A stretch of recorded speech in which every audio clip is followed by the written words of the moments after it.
The landing gear hadn't been on the tarmac for 30 minutes before I was through immigration and sitting in a rental car with the GPS guiding me to an isolated community on the north coast of Ireland. My cousin and his fiancée had invited a small group of people with them to Ireland to celebrate their wedding. Their plan was to get married in a castle near Dublin, but first they wanted a beach getaway. So we all piled into a house on the northern coast. After arriving at midnight and spending 3 hours catching up with my cousin, I got up the next morning to explore the area.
And then I took a short drive along the coast to check for any surfable waves.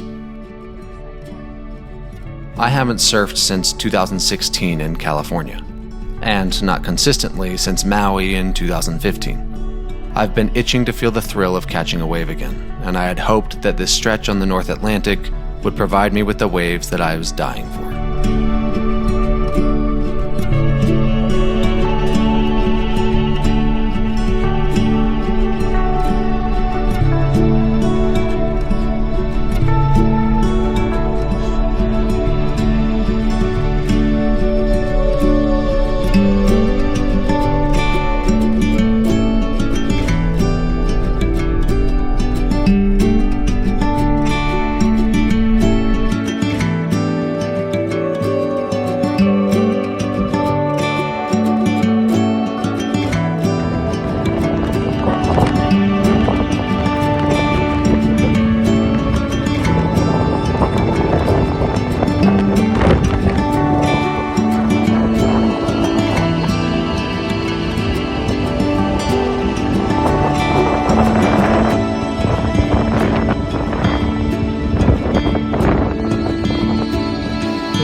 So windy out there. There's no clean surf, it's all wind surf. Waves are going every which way. So this is where the guy that I was going to rent from told me to come to surf. I'm glad I didn't rent already, because I would not even think about paddling out in this right now. Not a single other person out there. Yeah, it would be way too dangerous for me to try to go out. But I'll check another spot. I'll check a spot closer to where we're staying. Maybe there'll be something there. Cool drive though. Really fun drive.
As the group went on a short trip to a nearby city, I elected to set off on my own toward the northernmost tip of mainland Ireland, where the wind was just as unforgiving.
And on the drive back from Malin Head, I stopped by a local haunt for an authentic pub experience and a fresh fish and chips.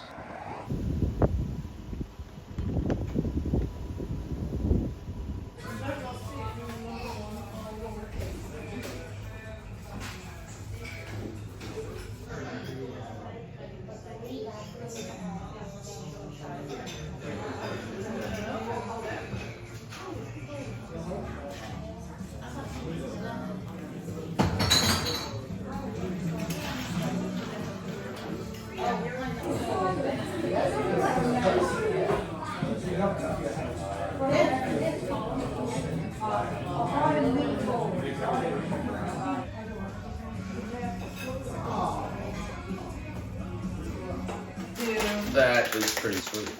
Oh my goodness. What is that? And after another late night, we were up again to head into Northern Ireland for a bit of sightseeing, beginning with a picturesque location from an iconic HBO show.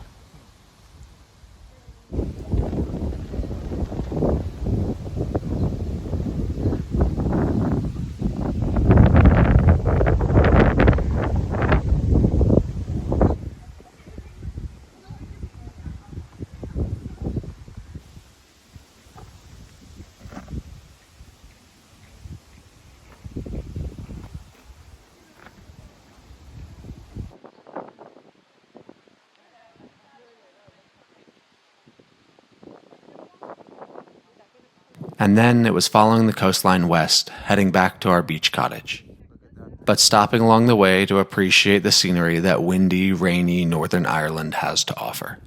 Wow, it's foggy too. It is. I might go. This is beautiful. Gorgeous. That's the prettiest thing I've seen so far. So they're not there, isn't it?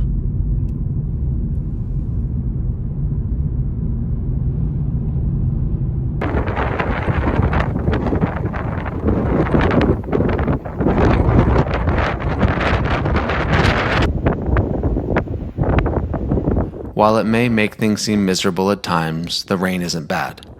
It thwarts plans on occasion and was the cause of some soaked clothing. But without it, the countryside wouldn't be this vibrant color of green. A green that is unlike many I've seen before, bursting forth as if it's its last chance to ever be seen. And when the sun finally found a window in the constant cloud coverage, the light danced on the rain, putting on a spectacular show.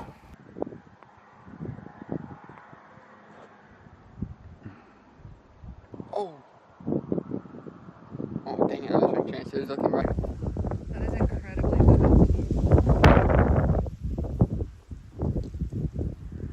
Keep taking early pictures. The one patch of sun, the single patch of sun that I've seen the whole week.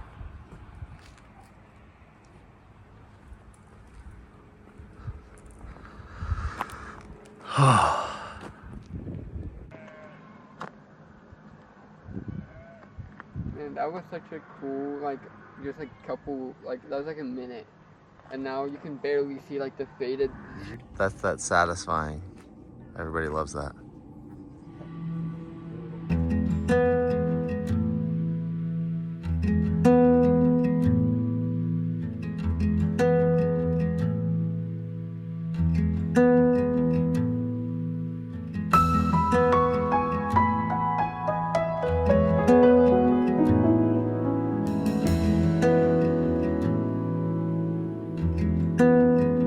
With the sun finally breaking through a bit, on one of our last mornings in the north, I took a walk along the beach with my cousin TJ.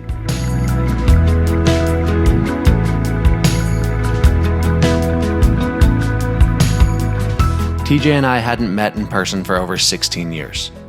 He came to visit my family in Idaho when I was a junior in high school, when he had just gotten out of the Marine Corps. Since then, we hadn't really talked. To be honest, before then, we hadn't really talked either. TJ is a cousin from my dad's side of the family. Our fathers are brothers. And I didn't see that part of the family much growing up. He was between a couple of my brothers in age, and for various reasons, he wasn't always around the rare times we would be with my dad's extended family. He even told me that he felt like the black sheep when all of those cousins got together, and would often spend time on his own in the woods behind our grandparents' house. If you had asked me which of my cousins I would be meeting in Europe to go on adventures with, I think TJ may have been the last of my guesses, merely because we never talked. At some point over the last few years of me documenting and publicly sharing my life, TJ reached back out. He had been following my journey over the last 10 years of making videos. In the last year or two, we have been sharing our work back and forth. Him with his music, and me with my videos or photos. That has led to a closer relationship than I have had with any of my other cousins, despite not seeing each other in person, and plans to meet the next chance we got, which, as it turned out, was in Ireland. We were able to reconnect in a way that I would have never expected, with a willingness to be open and honest with one another as if we had been close for our entire lives. And that morning on the beach, in the middle of that conversation, I realized that we had become brothers. It's funny to say, because I can probably count on one hand the number of times we have had lengthy conversations in person before this trip, but something changed. My authenticity and openness in my videos had shown him a depth to me that he hadn't known before. And from the moment I first pulled up to the beach house and saw him taking a drag on a cigarette in the front garden, we knew this connection would be one that lasts.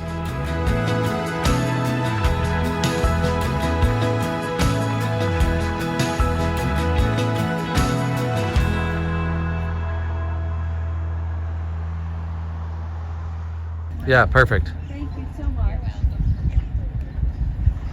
There's really nothing that tells you anything here. It's gorgeous.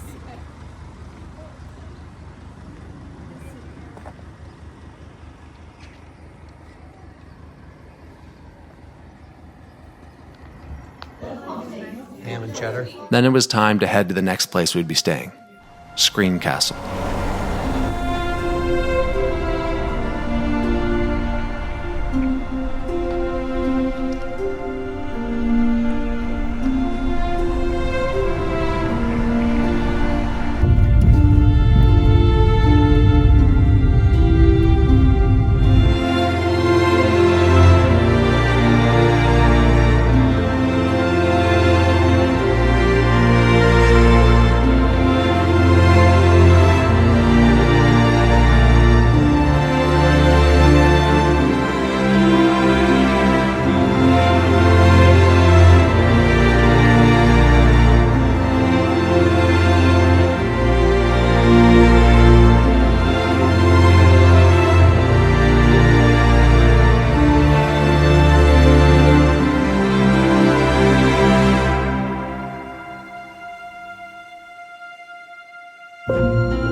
so glad I have a kitchen. Perfect.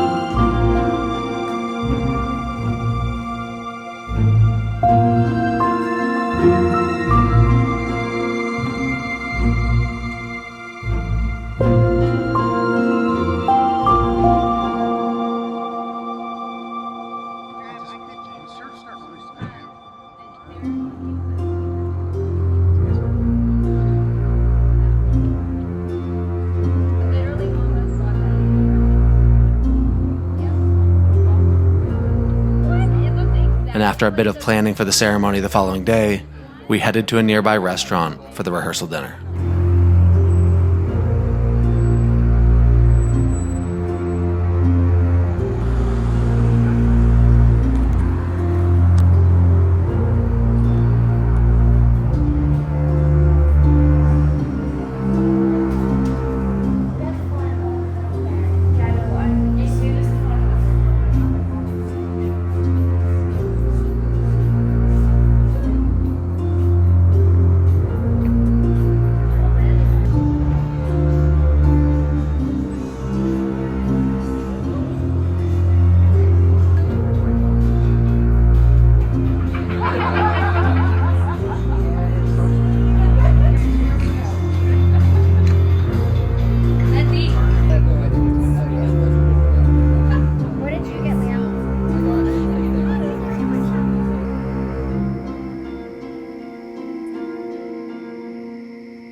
The day of the wedding finally came, and while TJ and Kelly went off to explore some other ancient sites nearby, most everyone slept.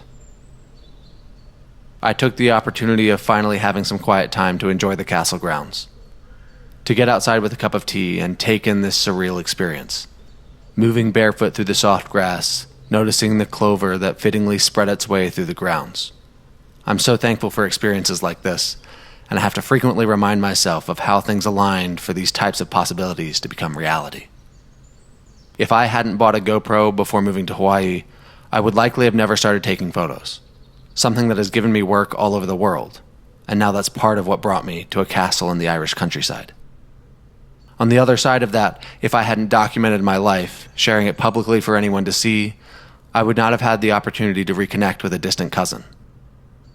It just shows that we never know where we might end up, and chasing our dreams might put us right in the middle of something we would have never even dared to dream.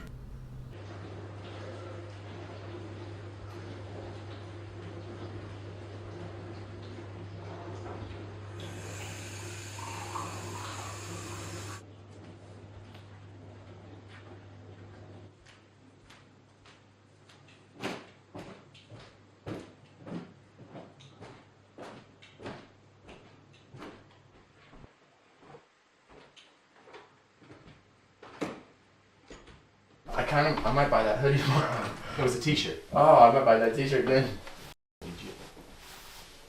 Where is my t-shirt? There's a t-shirt in the bag earlier.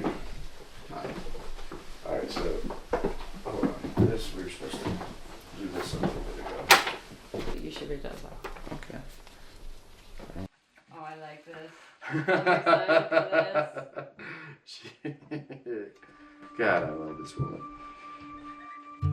It was such a joy to be there, in that incredible place, celebrating two people who seem like they were always meant to find each other. When you see two people who just fit, it's undeniable. The way they look at each other, challenge each other, laugh together. It all speaks to something deep, something real. TJ and Kelly are both creators, not just in their work, but in the way they live. TJ writes music that speaks from the soul, and Kelly builds worlds through her words and magazines. Together they tell stories, they chase beauty, they see meaning in things that most people overlook. Something that I strive to do. Whether they're wandering through the woods, beachcombing for lost treasures, or simply sitting side by side with a tea and wine in hand, there's something about the way they see the world that's inspiring. And more than that, there's something about the way they see each other. It's grounded, it's intentional, it's playful and patient. Watching the two of them together reminds me that love doesn't have to be loud to be powerful. Sometimes the strongest love is the one that builds quietly, piece by piece, with curiosity, care, and deep respect. So here's to TJ and Kelly, to the road ahead, full of music and stories, hidden gems, and shared discoveries.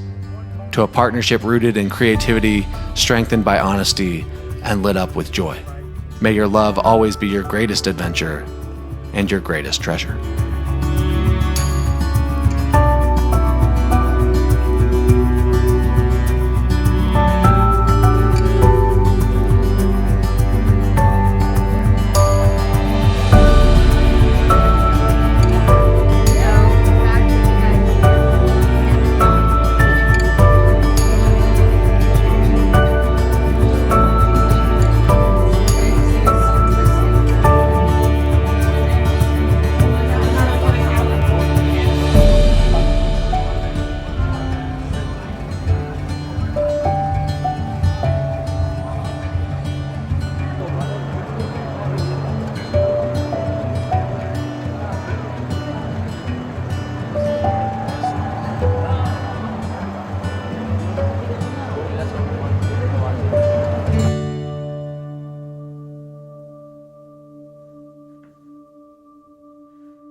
And on our last full day in the castle, while everyone else was sleeping off the previous night, I got up to grab something to eat and read a bit in the sun. Being in a house for a week with 10 other people can get tiring. Honestly, not sure how it felt so normal while I was growing up. But finding my time and my space to be able to recuperate and recharge was essential.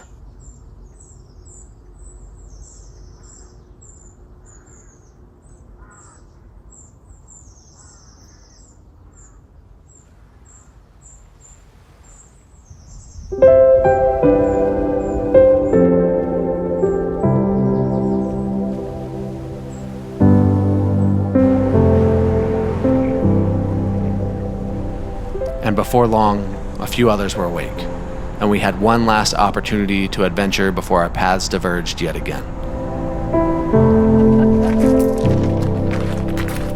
DJ, you don't wear shorts a lot at home, do you?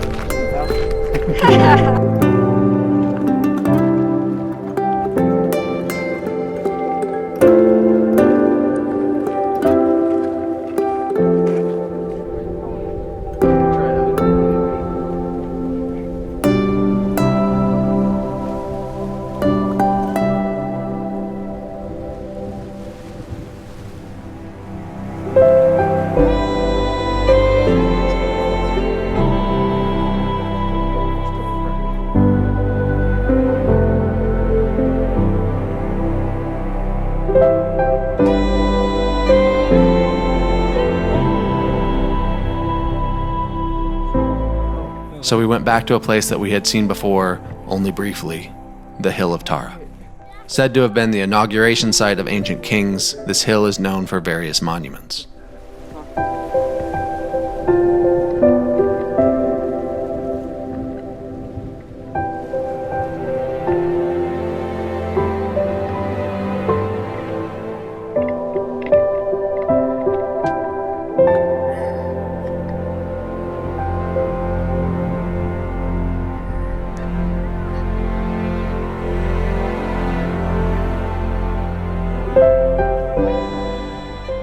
History is one of TJ's greatest interests, so walking on these grounds that his ancestors could have trodden was a unique experience.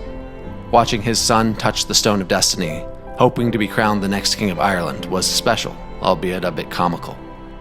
And witnessing him profess his love for his bride, who perfectly complimented him, was a memorable moment. But overall, the most cherished moments were the simple ones. The fleeting conversations in the car or over meals. The shared laughter, the stories told, the memories made. And the rekindling of a relationship that had once existed in a small way, but was now strengthened by the time spent together. I'll always be thankful for this week in Ireland, and I'll be thankful for this deepened relationship. It truly was a special time, and I hope it won't be another 16 years before we do it again. Thanks for sticking with me. I'll be back soon.